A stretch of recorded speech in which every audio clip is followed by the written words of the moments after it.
All right, let's talk about something you do every single day, probably without even thinking about it: sending an email. Today, we're going to show you how to turn that simple task into an absolute powerhouse, a tool that works for you even when you're not. So, let me ask you a quick question. Just take a guess. How many emails do you actually send out in a typical week? Not the ones you get, but the ones you write and hit send on. You got a number in your head? Yeah, for a lot of us, it's easily over 100. Now think about that. That is over 100 chances every single week to make an impression, to offer help, and to open a new door. It's a massive opportunity that is quite literally hiding in plain sight. And this quote just says it all, doesn't it? Imagine you paid for a huge billboard on a busy highway. You would never, ever leave it blank, right? Of course not. Well, your email signature is that billboard. It's prime real estate, and it's time we start using it. So, let's meet your new secret weapon, the silent salesman. The whole idea here is to optimize that little space at the bottom of your emails to plant seeds. And let me be clear, this isn't about being pushy or salesy. It's the exact opposite. It's about being incredibly helpful. So here's the big mindset shift we need to make. Right now, most email signatures are just digital business cards, right? Name, title, maybe a logo. We're going to transform that into a mini landing page, a dynamic spot that actually guides people to something valuable. Okay, so how do we actually build one of these things? Let's get into the nitty-gritty and break down what makes a signature really, really smart. We're going to break this down into 4 key parts: the human face, the clarity statement, what I call the PS strategy, and finally, clean links. Let's dive into each one. First up, the human face. It sounds so simple, but it's huge. People connect with other people, not with some abstract logo. Popping a small, friendly photo of yourself in there builds trust, it builds familiarity, and, get this, it actually de-escalates conflict. It's just harder to be rude to a smiling face. Now look at this. This is such a perfect example of what we're talking about. On the left, you see CEO. What does that even tell me? Pretty much nothing. But look at the right. Boom. Owner. Connecting overwhelmed owners with star VAs. Instantly, I know exactly who you are, who you help, and what problem you solve.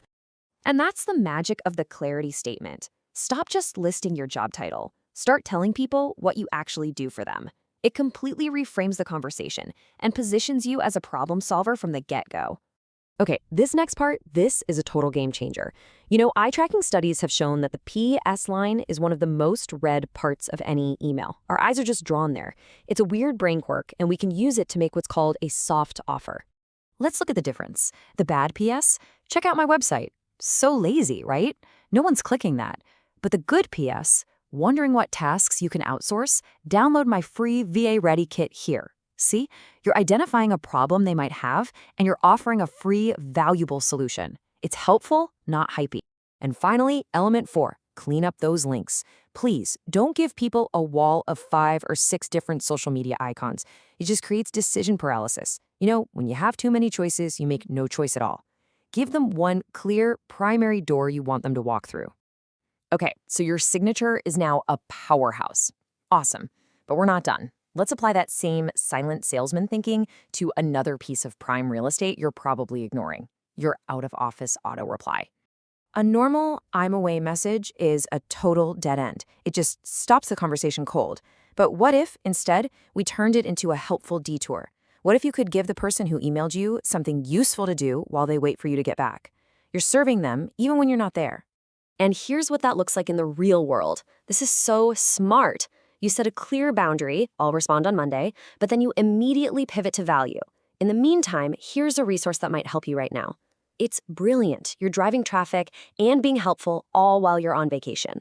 All right, let's tackle our last big email problem. And this is one that I know drives everybody crazy. It's time to end the dreaded, time-wasting email ping-pong of scheduling meetings.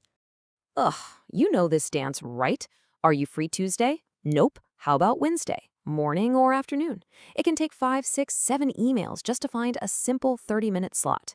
It is a complete and total waste of your focus and energy. There is a way better way. And the solution is so simple, it's beautiful. It's a scheduling link. You use a service like Calendly or TidyCal, you tell it when you're available, and you let the software handle all of that annoying back and forth for you. And then you just pop a simple, friendly line like this right into that new signature we just built. It's polite, it's efficient, and it puts you back in control of your calendar, protecting your time for deep, important work. So let's just step back and look at what we've done here. With just a few small tweaks, you're now getting more leads from your PS, more traffic from your out of office, more time back from your booking link, and, here's the big one, more energy for the work that actually moves the needle. So, your emails have officially gone from being just a chore to being a silent, automated sales force. And that leads to a final question I want to leave you with. What's the next invisible asset in your daily routine that you can put to work? Your voicemail greeting? Your social media bio? Once you start looking, you'll see these opportunities are everywhere.